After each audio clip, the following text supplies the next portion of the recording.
and talk and laugh, and that's my biggest memory of her. I'm so glad you made her laugh. I remember her laughing. Yes, I we love laughed that. a lot. I love her laughing.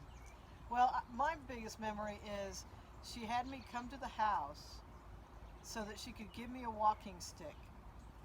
And she gave me this beautiful walking stick that you guys have all seen me use. It's still in my car. I'm so grateful. She wouldn't take it back. It was a loan, but she wouldn't take it back. But she gave me the tour of the house while I was there. It was fabulous. And we had a lovely conversation. It was great fun. That's my fond memory of Peggy. Well, I didn't know her very long or very well. Very little interaction with her. But the thing that I remember the most about her is her beautiful smile.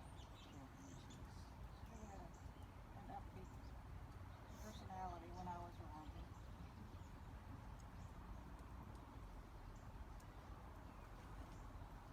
What I remember most about Peggy is her life of service. Um, how many foster kids did she take in over the years? 20 something? And she had her own, three of her own kids, and then her son had cerebral palsy. And so Spina bifida. spina bifida.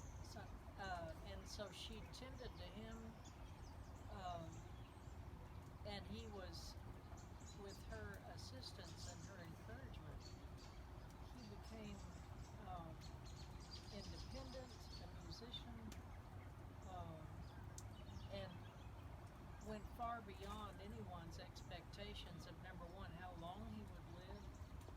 And I think Peggy just willed him, willed him to get better, get healthier, to And keep thrive. moving, He could thrive. to keep striving, Took him to 40 operations. Wow. and her service to him to haul him back and forth. It doesn't matter which road out of Tahlequah you went. She would say, "Oh, I took him to this hospital for that surgery," and it was like, damn, how many and how many places. But I just think about that and how giving she was of herself. And it's like, I don't know that anybody that's known her, she hasn't handed something to and said, "Here, I want you to have this." Very, very giving and putting other people out there. And she's really a wonderful role model for service to humanity in the higher planes, and that her meditation and the energy of kindness that she evokes is just profound.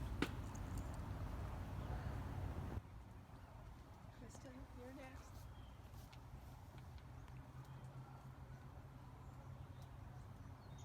She went with me to South Africa on a mission trip in the summer, so it was winter there, much colder than we thought it would be. We stayed at a place called Pure Joy. It was just a fabulous, beautiful place in the midst of other challenges. And one night when we were on a safari, we had a night safari ride, and we just saw the moon rise like a hot air balloon. That was probably one of my fondest,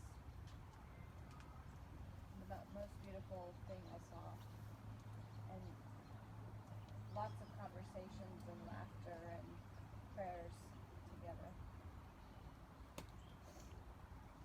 Well, I have too many stories of Peggy, but one, we used to go swimming from NSU to the swimming pool, and I'd say, "We're going to the Mediterranean, Peggy. We're going to go swim in the Mediterranean, and this water is almost as pretty, but not quite." And I kept telling her about the Mediterranean. So when we get to Israel on a mission trip, and we're going to the Mediterranean in Tel Aviv, and we have our swimsuits on, and we're going in the water. Huh? Haifa. And I had put such a big expectation in it, and in 3 minutes she was bit by jellyfish. Yeah. She got bit by a jellyfish in 3 minutes. I had swam in that damn water for hundreds of times and never got bit, and she did in 3 minutes. And we had to go up and get help from the help people at the beach, and they won't understand me, Peggy said. I said, just wait. And he was from Brooklyn. And he served her and got her to not have the sting any longer. But, oh, you know, that Mediterranean was just ruined. And I still have not been bit by jellyfish. Stung. I have not been stung by jellyfish. So, that's my story. I did not. He was out of sight. Richard, it's your turn. Okay, well, I always, no matter how stupid a double entendre joke I would make, Peggy was always the first to get it and laugh. I always appreciated that. That's a great quality. And then what sticks in my mind is the story she told me about. She had this 57 Chevrolet that she wanted to put another transmission in it, and her husband was out of town, and she installed a new transmission in this car at 8 months pregnant. Oh, I heard was that a one. beast. Yeah, Holy crap. she told me about that one. Yeah. Yeah. Wow. Yeah.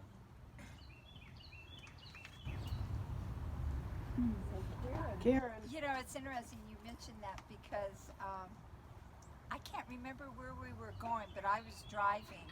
I wasn't going to share this, but it brought back that memory. She told me about that. And I thought, gee, I had no idea she was so talented in so many things. Oh, yeah. The thing that I remember was we were both volunteers where we were Sequoia, and we always enjoyed doing that together. And I look forward to that. And then every year we had a luncheon as a thank you, and we were always, even Sarah and the three of us would always sit together.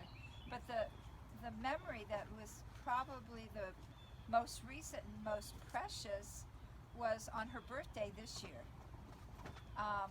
We decided we wanted, George and I actually were taking a walk, and I heard that it was her birthday, and I thought, well, we're going to walk right by her house. I need to do something.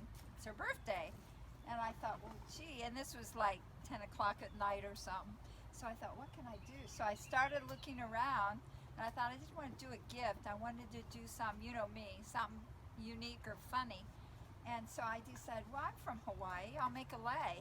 And I've done that many a time. And what a lei it was. Yeah, I didn't have any flowers, so I thought, well, gee, I don't have any flowers. Well, so I went to my refrigerator and pulled out anything and everything. I made this lei, and she was so surprised. I was, if I find it on my phone, I'll show you the pictures, because the fun on her face, you know, and we sang, and we had this thing, because I have grandchildren, instead of singing happy birthday, you go, I think I've asked you guys to do it a couple times, where you happy birthday, you know that. And so we did that song too, that way. And it just made her, I could feel the joy of having her birthday shared with silliness, and that really brought joy to me too. Nice. Yeah. She showed everybody who came in after you. Oh, the lei. Well, you know, you kind of had, I think I put potatoes on it. I mean, literally pulled anything out of my refrigerator and strung it on this. And I put not flowers, but bows. Oh, come on. But yeah, it was not the traditional flowered lei. Anyway, she was a sweetheart. Loved her, love her. Well, my experience with her was, I've seen her along a lot of different things, but I never was introduced to her. I didn't know who she was. Always along with Sarah, as like they were twins or something. They went everywhere together. So finally, at this program that was at Isaac's bookstore, Ramanuj gave a talk on Rumi. Yes. I finally got introduced to her, but I always loved her smile, and she always seemed to be very inquisitive and open-minded. Those are the things that I love most about her. Very nice. I'm going to add one more because I wasn't on the video, but I'll let you hold it in case it gets on my face. And, you know, she had surgery for cancer, for her lung cancer, at the same time that my dad passed away. It was a very tough year, and I think that she really thought maybe she'd want to go then, and was not doing so hot and not very happy after that surgery, and it really affected her voice, and she was kind of hard to hear. And I don't know why, but I just said, you know, you will have spring again, because she was we were getting close to spring, and so I wrote that on a piece of paper, and she kept it on her desk, and I think she eventually even framed it. And she told me that meant a whole lot to her, to know that she will have a future, which she did. She did several more years. So we miss you, Peggy. And now you have spring all the time, and we're cold. All right, if you all want to say goodbye, Peggy, and I'll send this to her daughters. Bye, Peggy. We love Love you. you. Love you. All right.